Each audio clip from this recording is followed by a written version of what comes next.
The continuing topic of return to office. So we've got some great data on how hybrid work is affecting real estate. Michael is the VP of go-to-market at Scoop and is also the GM of Flex Index, which I think is where a lot of this data is coming from. So without further ado, I'll pass it over to you, Michael. Cool. Thanks, Ryan. As Ryan mentioned, my name is Michael Samuels. I lead go-to-market at Scoop Technologies, and I run day-to-day the Flex Index. Who here is familiar with Flex Index and the work that we do? Got at least one? Bernie, too, someone I met earlier. So since the majority of folks don't know, Flex Index is a global repository of company office requirements. We've collected data on some 8,000 plus companies and their flexible work policies. It covers roughly 60,000 offices and 100 million employees.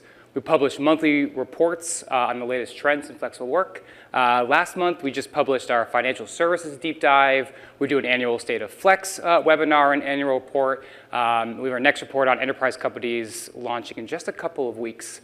You might also see our data in the Wall Street Journal, Bloomberg, Forbes, and others. Today, I'm going to talk about a few things. First, we'll kind of set the stage and talk a little bit about what does flexible work look like in the US today. How has that trended over the last 12 months? And then we'll play it forward a little bit and talk about, okay, well, how is flexible work impacting real estate stakeholders and in more specifics, the office. I'm going to run here using this timer, maybe about 10, 11 minutes, and try to save about 10 minutes for questions that comes through. And I'll try to keep myself honest along the way. As I get started here, just to kind of level set with everyone, the terminology I'm going to use today, I might say flexible, I might say flexible work, but what I'm really referring to is work location flexibility. We define work location flexibility as companies providing the employees some amount of time to work from home or some other location that isn't the office. As of Q1 2024, about 65% of US firms offer some level of work location flexibility, compared to 35% that are full-time in office. Flex Index launched in Q1 of 2023. At launch, about 51% of firms offered work location flexibility. You can see how that's trended over the last 12 months, going back to the 65% number I just said. There are three types of flexibility, and I think it's good that we start to define what these buckets mean. And all three have roughly equal weighting. We'll start with the top.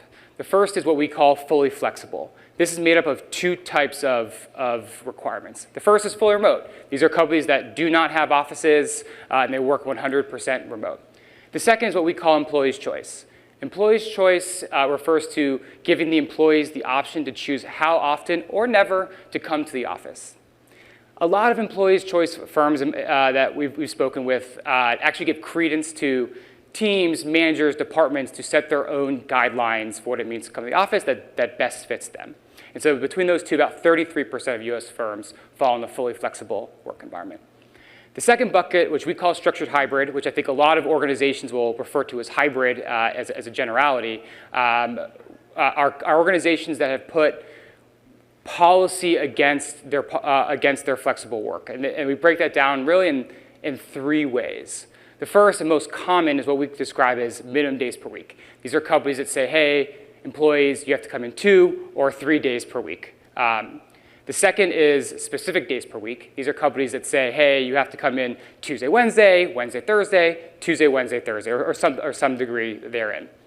And then finally, there's minimum percent of times. There's organizations out there, whether it's on a weekly, monthly, or quarterly basis, say, hey, you need to come in 25% or 50% of the time. And those three kind of bucket into what we call structured hybrid.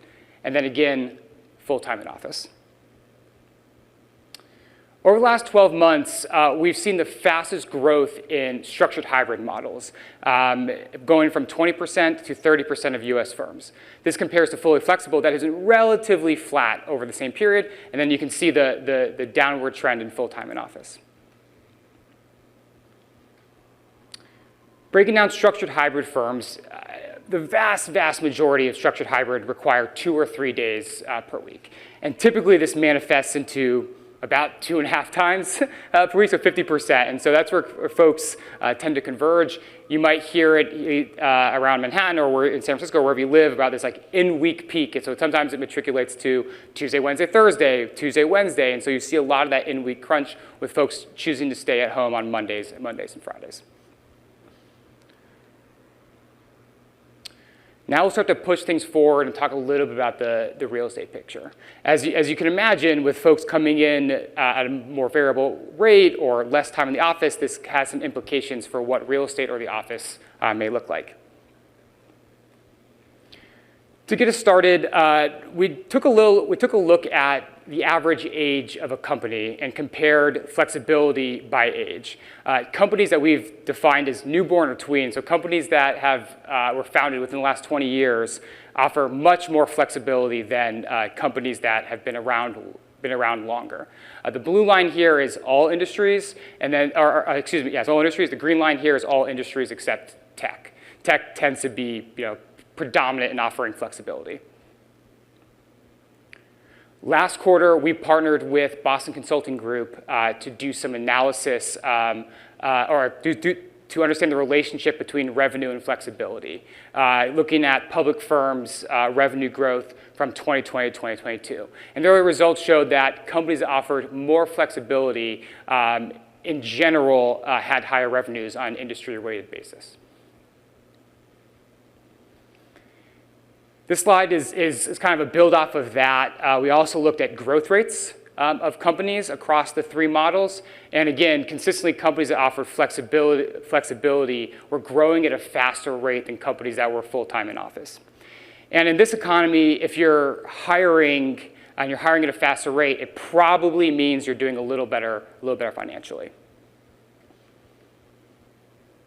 So I think at this point, I've gone pretty deep on the trends in flexible work and what some of the trends you're seeing by age and other factors. And it probably doesn't come as a surprise that this trend is having an impact on the office. It also is probably known in this room that leases tend to be quite long, 7 to 10 years on average. And companies and flexibility is here to stay, and we haven't felt the full impact on what flexible work has had on real estate and leases. If you're most companies, as real estate matures, and say you're a company that has 10 offices, 15 offices, 20 offices, those decisions may be coming up more often. And companies are starting to look around and say, well, what is my attendance? How many desks do I have? What does my workplace policy look like? Do I need this much space? And I think the reality is we're starting to see, or we've already seen a decrease in demand for office, and companies, on average, struggling to sublease their space. So what are all the implications for the office? Well, if flexibility is here to stay, and that brings a decline in office demand, it's likely to lead to an average or a decrease in average lease size, so that amount of square foot per employee you need has changed and has dropped, right? If you used to have a common 250 or 300 square foot per employee when we were full-time in office, if someone's only coming in 2.5 days per week, do you need as much space? This is going to put downward pressure on lease terms as companies want more flexibility in their portfolio.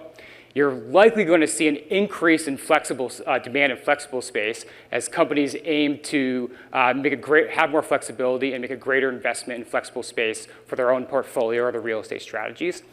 And this may put an onus on real estate executives to have a much stronger point of view on data and metrics, not just internally, but externally for what's happening in the market. And that kind of leads me to this slide where it probably comes as no surprise that people strategy and workplace strategy are more intertwined than ever. What happens in the office is having a greater impact on your people. If you think about the office 5 years ago, HR and real estate, while probably informed of their goals, strategies, and KPIs, weren't necessarily collaborating as closely. That's because the equation around the office 5 years ago was much more straightforward. You had a square foot per employee perspective. You effectively had a 1-to-1 desking ratio. You had a head count, a growth rate, and a turnover rate. And you could project out what office utilization would look like, thus what your downstream costs food and bev, facilities, social would look like. On the other side of the pandemic, or really when we reached flexible work at scale, that equation has become much, much more complicated. If you're an employee's choice organization, you're having a lot of variability day to day, week to week in what your attendance looks like. If you're requiring employees to come back Tuesday, Wednesday, Thursday, you're having in-week high tide and in-week low tide for what office attendance looks like. Or maybe you're a 3 days a week organization, but employees are only coming in 1.5 days per week. It makes that equation much more complicated.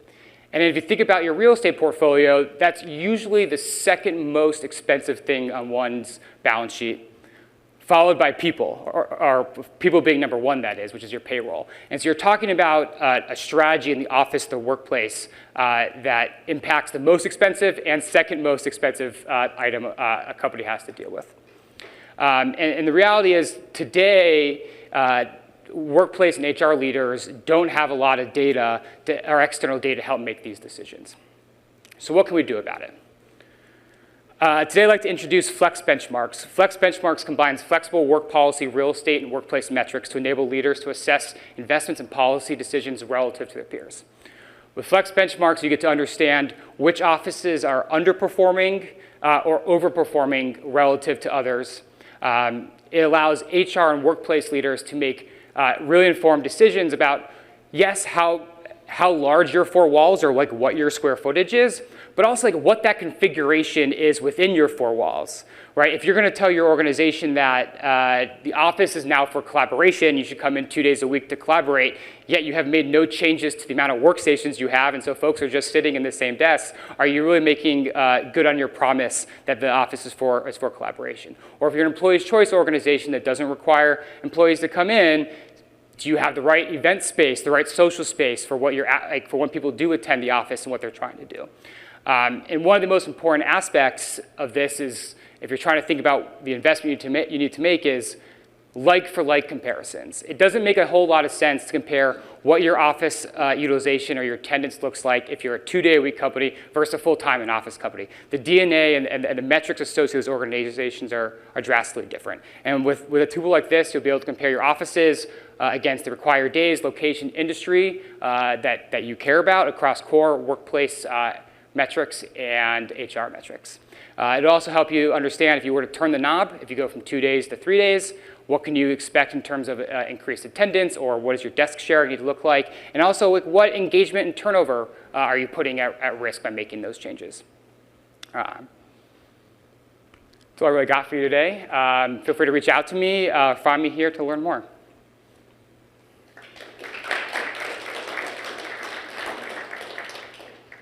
I'm happy to answer any questions. Are you looking at the data for companies and their subsidiaries and maybe like creating co-branded offices as those leases come up? Can you say that question again? So let's say you have a company that has a bunch of different subsidiaries, brands, Yeah. and in New York they have 5 different offices. Yeah. 5 of those leases are coming up and creating one office. Are you looking at data like that? Are you seeing trends? So in terms of like, I haven't personally seen any trends in how companies have downsized from number of offices into fewer offices. I know organizations that have done that who've already made decisions to say, we've downsized our real estate from what it was by 70%. Or I've seen organizations say, when this lease comes up, we're not going to renew it. I've seen organizations say, hey, like, we're going to find a new footprint that is, as our lease matures, that is more cost effective. And I think some of those decisions have to balance the employee experience, right? Because there's depending on your policy, depending what your attendance is, you could change their commute, you could change what it means to come to the office. But certainly companies are making those decisions based on their policy.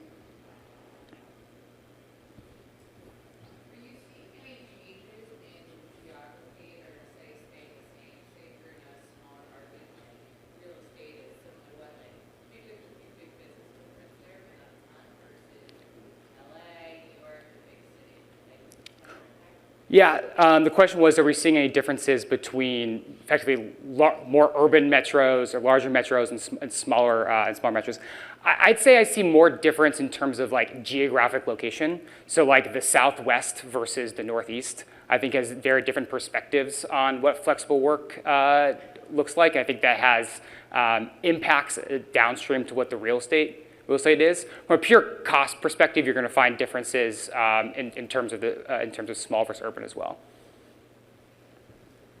To go back to that last slide where you had the dashboard,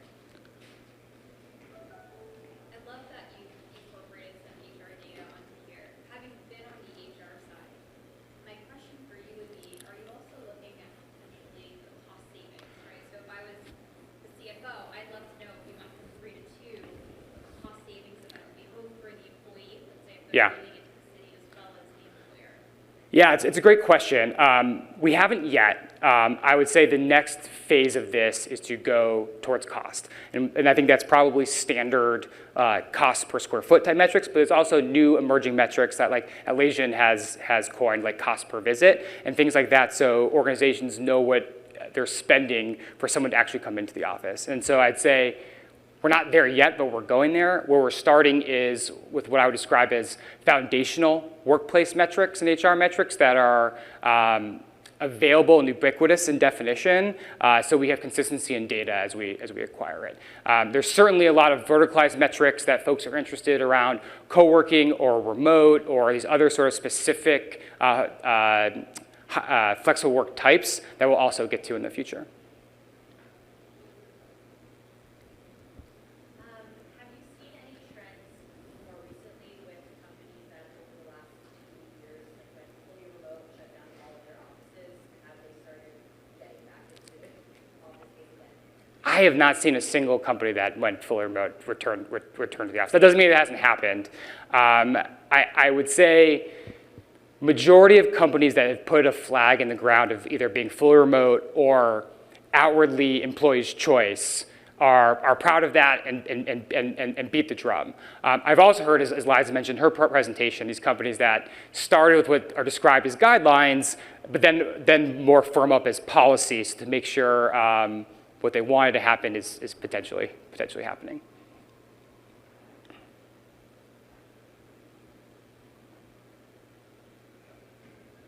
Any other questions?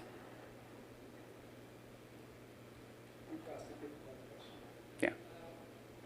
I asked the clients why they are not inviting their employees to come back. And they basically said, large company, large trust. They said we are hitting our liability because prior to COVID, we experienced a lot of need to issues that they were large sums for liability for organization. And he says, since we are not coming back that often, not coming back together that often, we see a big drop of those liability issues. How do you study that?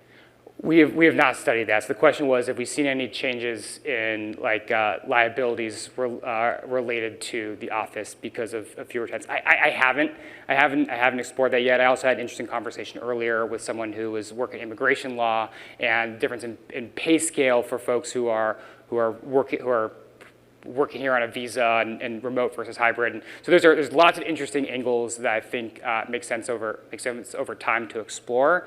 I mean, today we track very closely the trends on what is really like firm level data and policy. I think there's lots of opportunities to go deeper there on a team side. I think the way sales organizations function, organization, marketing, et cetera, all have differences. It builds on with the real estate, builds on with HR. We're starting with a couple HR metrics, but there's a variety of others that I think could make sense, and certainly other policy elements over time can make sense that fit in.